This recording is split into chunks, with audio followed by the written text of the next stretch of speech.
Quando a gente vai pensar na perspectiva do currículo, a gente vai pensar que os currículos tratam identidades contra-hegemônicas como exóticas ou folclóricas. Quando a gente trabalhou na Secretaria Municipal de Educação de São Paulo, a gente construiu uma ação importante, que é pensar a educação matemática. Como que os primeiros passos para isso foi, você tem o xadrez, lá já historicamente o xadrez está colocado, tem os grandes festivais de xadrez, estudantis, mas o xadrez é um jogo étnico, é um jogo inglês, europeu, de determinado século, que revela uma visão de vida e que trabalha com raciocínio matemático. Mas só os europeus, só a cultura ocidental pensa do ponto de vista da lógica matemática racional? Não é. Então, o que a gente pode contribuir para apresentar para o sistema, para a rede municipal, elementos de jogos, ações lúdicas pautadas no raciocínio lógico, matemático, mas que possam incrementar o desenvolvimento do ponto de vista da educação matemática. Então, a gente instaurou o jogo de Mancala e o jogo da onça. Então, em São Paulo, hoje, a gente tem o maior festival estudantil de Mancala fora do continente africano, é na cidade de São Paulo. Era, né? Não tem mais. Mas aconteceu durante 3 anos seguidos na cidade de São Paulo, que era uma estratégia positiva de apresentar a construção do conhecimento matemático amparado a partir de outras perspectivas, de concepção, de cosmovisão, a partir de um jogo. E os meninos gostaram, né, de fazer festival. Uma perspectiva de educação antirracista, ela vai criar alternativas à posição enunciativa estabelecida na hierarquia das relações de poder, de gênero, de condição econômica e étnico-racial. A ampliação do escopo dos enquadramentos de vida que operam como normalizadores das relações raciais e sociais no ambiente escolar. Então, todo mundo que está ali na escola é gente. Se é gente, tem vida, então a gente precisa investir nessas vidas, pensar quais são as melhores estratégias e não determinar o limite da sua ação.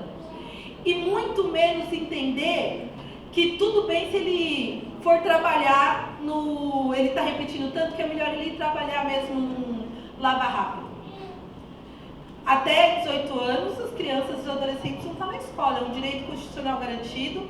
Mais ou menos a gente escolheu estar fazendo educação, então, portanto, é nosso dever. Se é nosso dever, a gente precisa pensar quais são as estratégias para ampliar o escopo do enquadramento de vida que está presente na escola. Quais são os princípios para uma educação antirracista? Evitar a busca pela essência, não procurar uma única verdade, entender as identidades como históricas, contingentes e relacionais. Então, significa que uma menina pode gostar de funk, pode tocar piano, pode descer até o chão e pode ir bem em matemática e bem no Enem. Porque ela é composta de todos esses atravessamentos. No próximo, por favor. Uma coisa importante do princípio da educação antirracista é levar em consideração as dinâmicas do território. Então, não dá para a gente querer ser secretário de educação em um lugar se a gente não conhece minimamente aquelas pessoas, aquela rede, aqueles estudantes. Não dá para a gente ir se tornar diretor de uma escola e não se apropriar quem são as pessoas que constroem aquela comunidade, a história daquela comunidade, o que aquelas pessoas gostam, quais são as suas dificuldades, quais são as suas potencialidades. A representação da sociedade civil organizada, a escuta e o diálogo permanente com as organizações dos movimentos sociais, com as organizações do movimento negro, com os coletivos de juventude que denunciam o genocídio da juventude negra, eles são elementos que constroem o território numa perspectiva contra-hegemônica e, portanto, eles devem ser vistos como parceiro da dinâmica do cotidiano escolar.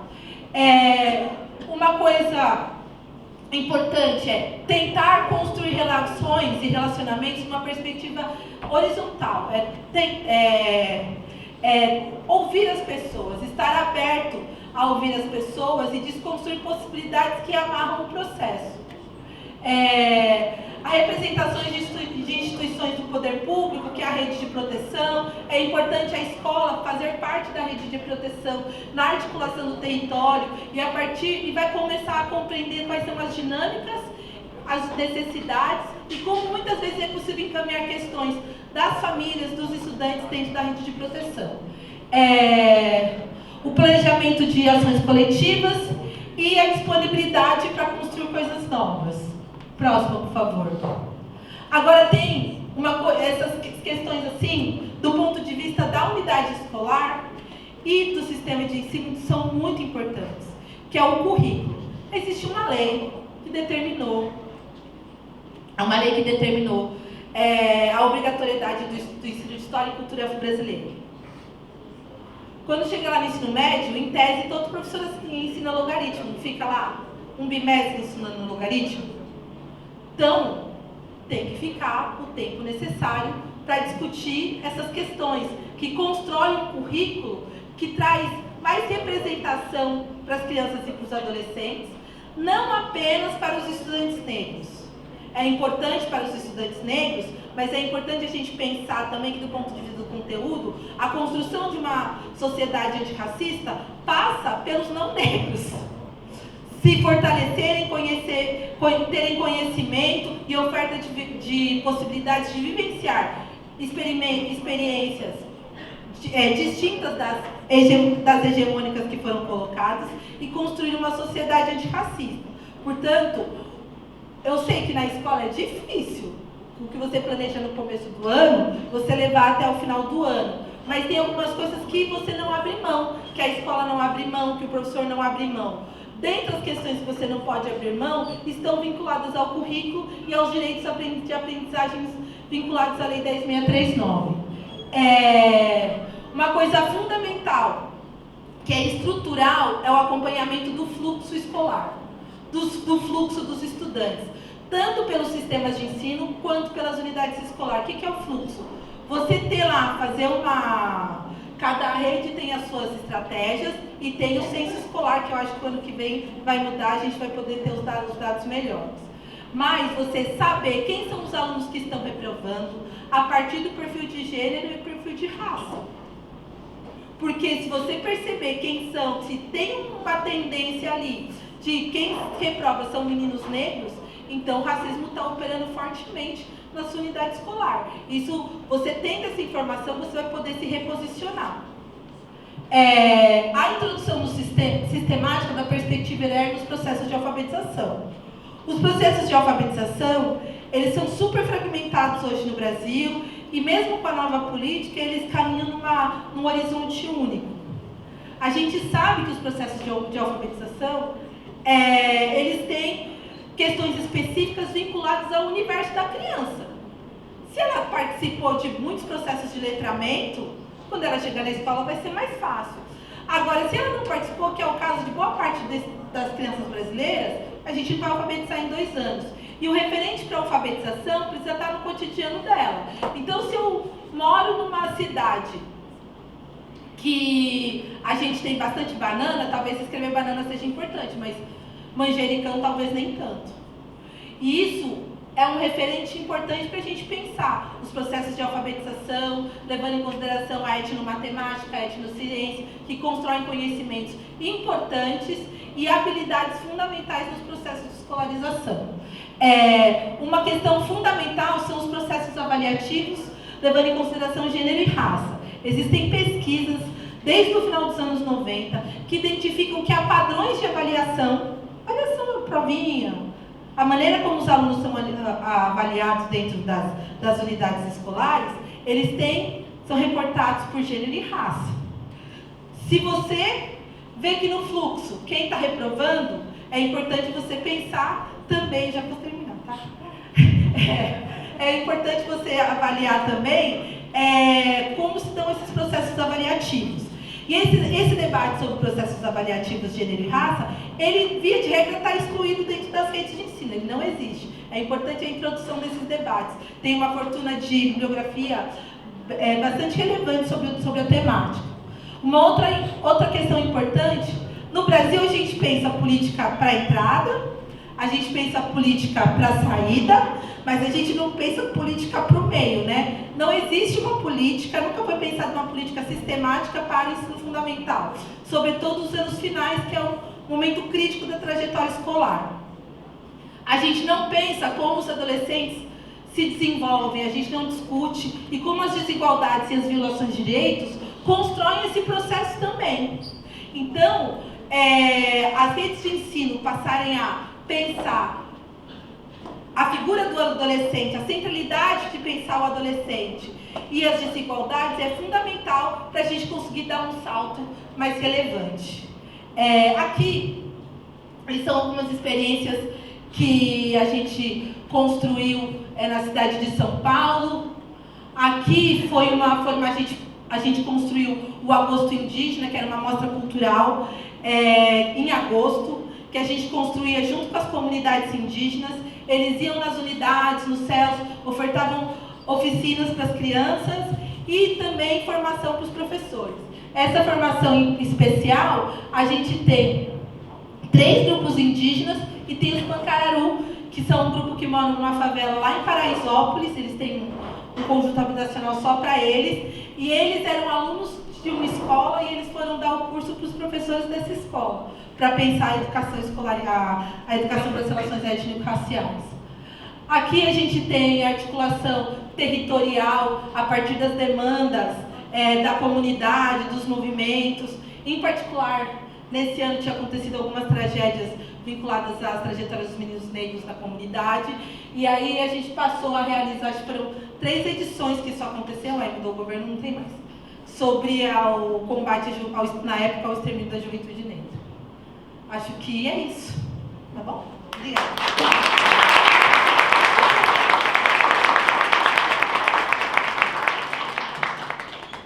Gente, a gente vai ter um tempo só para, no máximo, 4 perguntinhas, tá? Porque a gente já estourou aqui o horário.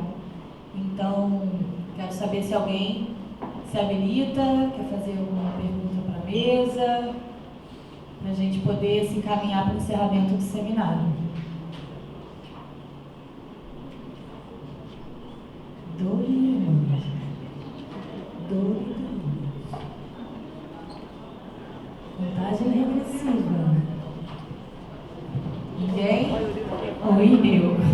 Muito bem, corajosa. Vai lá. Bom dia. Meu nome é Márcia Saraiva Prudêncio, presidente do Conselho Municipal de Educação de Serra. Eu trago uma reflexão de forma geral, tá? Não só para a mesa.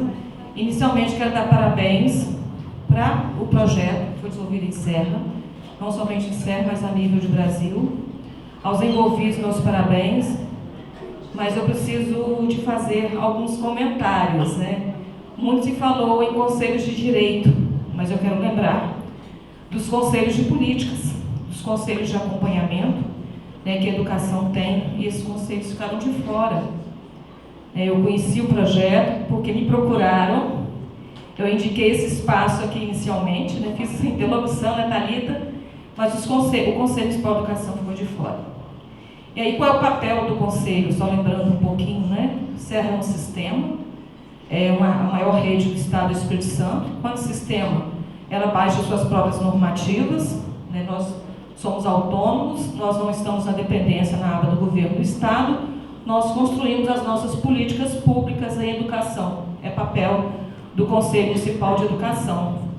Faço uma solicitação que o Conselho seja inserido no comitê, não apenas o Conselho, mas que esse projeto tão importante, porque durante a pandemia nós tivemos 3 pareceres e 3 resoluções normatizando o período, né, o período letivo durante a pandemia, que não podia reprovar, os calendários especiais, né, a forma como seria a educação.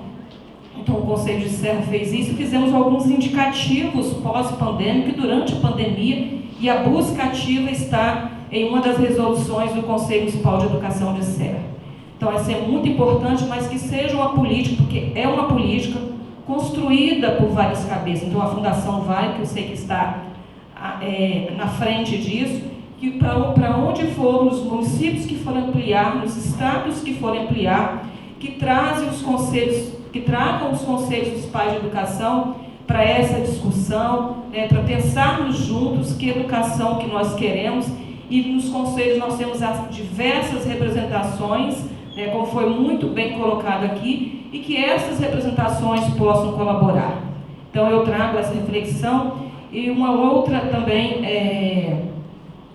questão que eu trago fala muito em acesso, permanência, né? Tem que ter a busca ativa, tem que ter o acesso, tem que ter a permanência, mas tem que ter qualidade. E aí nós, enquanto responsáveis, nós precisamos pensar que qualidade nós estamos ofertando, que escola que nós estamos pensando para as nossas crianças e para os nossos estudantes. Eu vinha com a reflexão que foi muito bem contemplada aqui pelas palestrantes, né? E a representante do governo do estado também, ali a Rosângela, falou muito dessa questão da humanização, e a outra refletiu, nossas crianças, estudantes, muitas vezes são convidadas a se retirar da escola. Muitas das nossas crianças e estudantes, quando eles não vão, dependendo do comportamento, dado graças a Deus, porque ele não está ali naquele dia. Então, a educação humanizada, muito bem colocada pelo representante do governo do estado. Então é isso, quero agradecer pela oportunidade, e deixar essa reflexão para as pessoas envolvidas aí, para trazer os conselhos de política, os conselhos de acompanhamento para essa discussão e que eles estejam inseridos nos comitês. Muito obrigado, bom dia. Vamos continuar nas perguntas ou comentários, também para a gente depois devolver aqui a palavra para a mesa e vocês fazerem um encerramento. Peço que todo mundo seja bastante breve, tá? Por causa do nosso tempo. Mais alguém vai querer falar?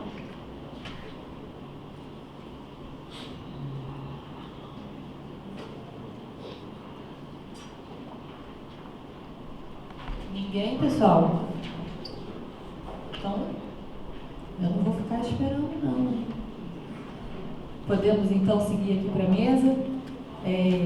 Vou devolver então a palavra, pedir para a Adriana, se puder, fazer um fechamento, uma consideração final, se quiser contemplar também a fala da colega do Conselho Municipal de Educação, e depois Miriam, e a gente volta aqui para a Vanessa, nossa cerimonialista maravilhosa, que vai encerrar.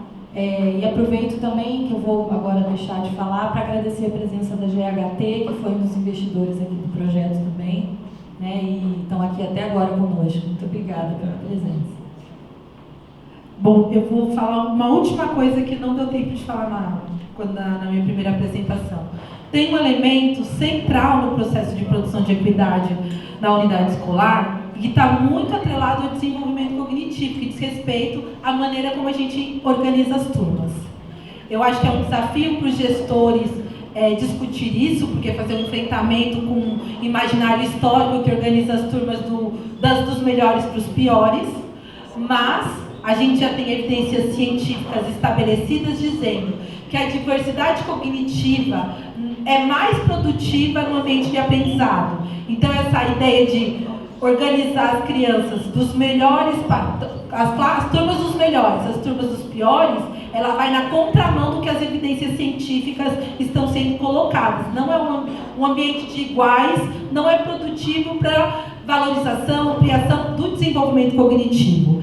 Então, a gente pensar novas estratégias de enturmação é um elemento central para a gente produzir equidade, para a gente melhorar as condições de aprendizagem dentro da unidade escolar e a gente começar a romper enquadramentos de vidas que fixam estereótipos sobre as pessoas. Todo estereótipo e sobre grupos sociais ou pessoas é um processo também de desumanização e, portanto, não contribui para o nosso desenvolvimento cognitivo. Então, pensar os gestores educacionais, tanto os gestores de sistema quanto os diretores de escola, formações vinculadas a processos de enturmação e melhoria das condições de aprendizagem.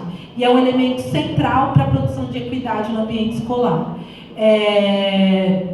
Uma outra questão fundamental os conselhos de participação e o conselho de escola são espaços legítimos dos debates relevantes para os sistemas educacionais. Não é possível fazer um debate mais qualificado e que atenda às demandas contemporâneas dos territórios se os grupos organizados dos coletivos de mãe, dos coletivos de juventude, dos diversos coletivos políticos que se encontram no território não poderem participar. Não se faz educação, ou a gente tem aqui, daqui 1 mês e meio, o Plano Nacional de Educação. A FONAI que vai pensar, que está terminando, vai ter a FONAI e que vai referendar o Plano Nacional de Educação. a gente não vai construir metas possíveis e, sobretudo, para além de elas serem possíveis, que tragam um ganho significativo para a educação brasileira, se a gente não pensar os princípios de equidade. Como que a gente faz para distribuir os meninos negros e os meninos e as meninas negras dentro das atividades que a gente tem, porque é possível, porque eu já vi, tem projetos maravilhosos nas escolas, mas aí só as crianças que têm uma trajetória regular participam. Os meninos com mais dificuldades, que a gente tem que pensar outras estratégias, são negados a ele esse direito. A gente tem que romper com essa perspectiva, rompe-se com os enquadramentos de vida que operam hoje na sociedade brasileira, mas que precisam ser ultrapassados, de maneira que pensar e dialogar com os grupos sociais dos territórios, das cidades, enfim, que pensam acesso a direitos, pensam condições de promoção dos direitos democráticos, são essenciais e traz um crescimento para as instituições que fazem isso, né? Porque elas aprendem a dialogar, uma coisa que o Brasil tem historicamente dificuldade de construir, compor e fazer. Então é isso. Se vocês estiverem interessados, é só entrar lá no site da nossa organização, que é o UNEAF Brasil, é uma organização do movimento negro que trabalha com educação, justiça racial, racismo ambiental, e a gente constrói cursinhos populares. A gente tem 40 núcleos de cursinho popular, com horta comunitária, tentando promover a regularização das trajetórias educacionais de estudantes negros e periféricos para acessar o ensino superior. Obrigada.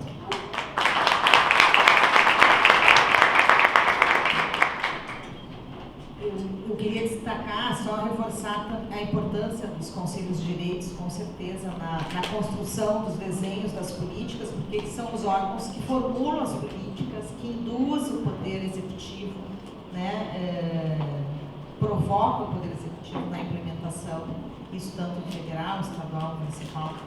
E eu chamei a atenção muito para o Conselho Municipal de Direitos da Criança, porque é esse conselho, junto com os conselhos tutelares, que vão trabalhar com esse público-alvo que está mais em situação de exclusão escolar, mas com certeza todos os outros conselhos de direitos da assistência social precisam estar participando na formulação e no olhar atento para este público, que é o público que vivencia os impedimentos de exercer o direito e o acesso à educação.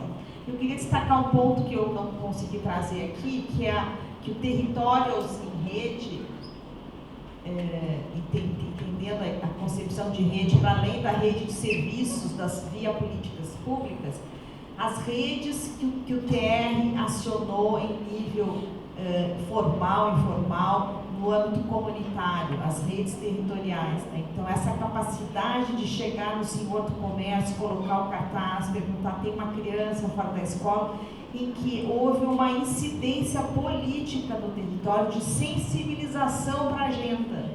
E isso é difícil de capturar, isso é difícil de mensurar. E foi um trabalho que, em algum texto, a gente botou, né, uma revolução silenciosa de ir no dia a dia, sensibilizando.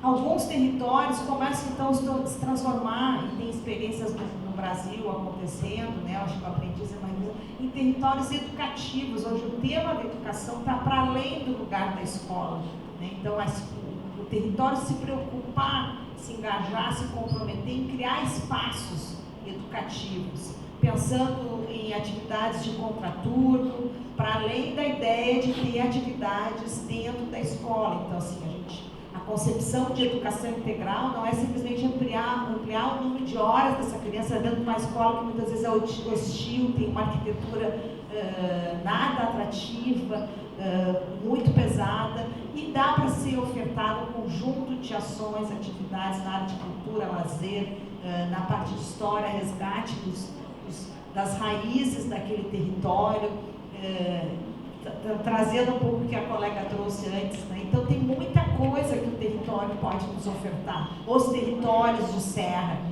e entendendo também esse perfil, que é um perfil que circula. Esse é um dos motivos, né? Tem pessoas que são muito processo de migração, muita gente vindo de outras regiões. Como é que Serra acolhe? Então tem assim, um lugar do território como um lugar de formação, um lugar educativo e de investimento e de compromisso com a garantia do acesso à educação, está para além de a gente conseguir uma vaga na escola, ou de ter uma melhoria nas condições do espaço da instituição escola. A gente precisa ampliar. E eu acho que o projeto Territórios fez esse movimento, e era um movimento que exigiu muito trabalho de mobilização comunitária, o pessoal da comunicação, se envolver em campanhas. Agora tem uma campanha, se articula com o evento da campanha e estava ali não só apoiando, fomentando. Então, queria trazer a importância dessa habilidade política, dessa assistência política de ativar redes de proteção no âmbito formal, informal, não público.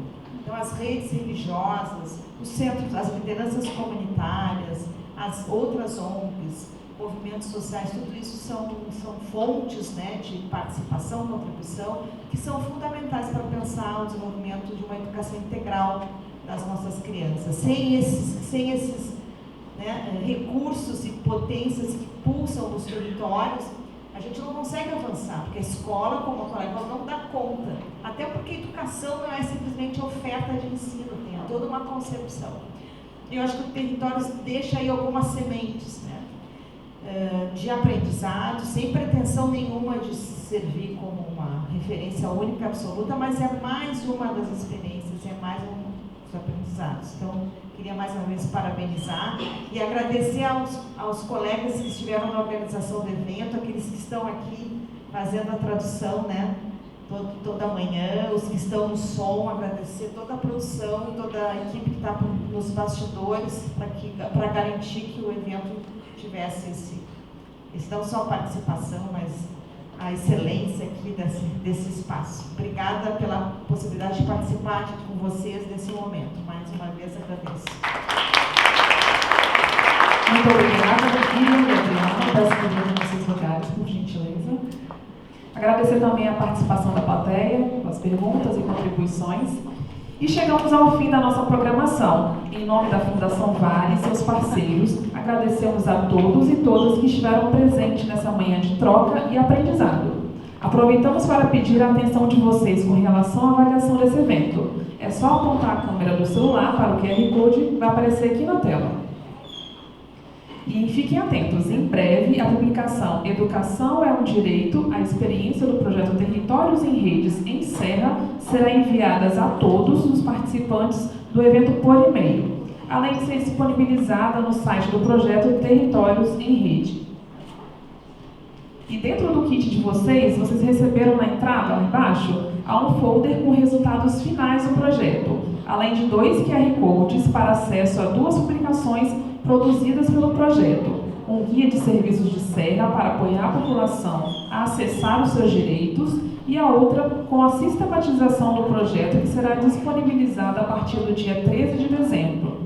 Que possamos retornar aos nossos trabalhos com uma motivação renovada para seguir impactando positivamente a vida de crianças, adolescentes e famílias aqui de Serra. Agradecemos muito a presença de cada um de vocês no dia de hoje e a parceria estabelecida aqui no município. Aproveito também para agradecer todos os nossos organizadores, Fundação Vale, Cidade Escola Aprendiz, o Governo do Estado do Espírito Santo, a Prefeitura da Serra, que tornaram que esse encontro fosse possível. Além disso, agradecemos também a presença de todo mundo e a Multivix pela cessão do espaço. Tenham um bom dia.